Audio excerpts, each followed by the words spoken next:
Kayong pinadala dito ni Pato? Seryoso kayo dyan. Alam mo, ako yung presidente na hindi taga Maynila. Di ako sanay ng mga paikot-ikot. Probinsyano ako. At matagal akong mayor sa aming syudad. Kilala ko kayo. Laking pulis ako. Ayaw ko na lang magyabang kung bakit. Pero laking pulis ako. Alam ko kayo diretso-diretso. Alam mo, kayo pumasok, nasa isip siguro ninyo, paging pulis, pag may baril, may badge, yun na yun.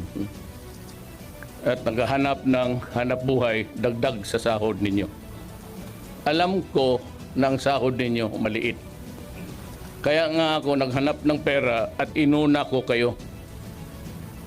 Talagang kayo by the end of this year, dublado na ang sweldo ninyo. Kaya naman, meron talagang mga kagaya ninyong mga ulol na ugok.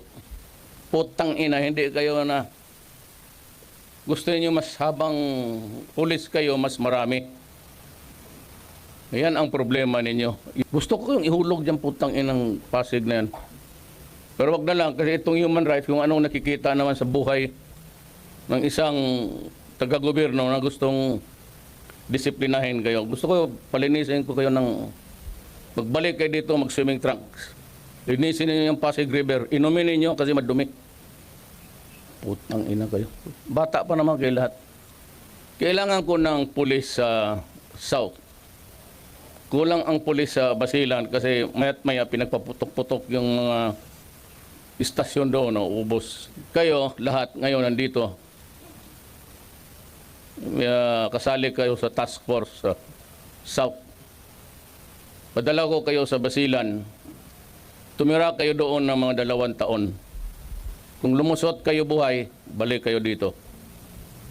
Kung doon kayo mamatay, sabihin ko sa pulis, wag na magasto na para dalhin pa kayo dito, doon na kayo ilibing. Wala naman kayong mga... Doon niyo pakita yung kalukuhan ninyo. Hindi ako mag-retraining. Anong retraining ko sa inyo? Putang ina, tapos na training ninyo araw-araw. Ano retraining ko? Yung utak ninyo. Hindi ko madala yung gano'n eh. Gayat kayo sa akin, hintayin ninyo kung matapos na pagka-presidente ko. Magbarilan tayo. Kala siguro ninyo na let's check kayo, papatulan ko talaga kayo. Prepare to move out. I'll give you 2 weeks from now, 15 days. Start to move out. If you do not want to go there, go to your superior officer and tell them that you are going to resign.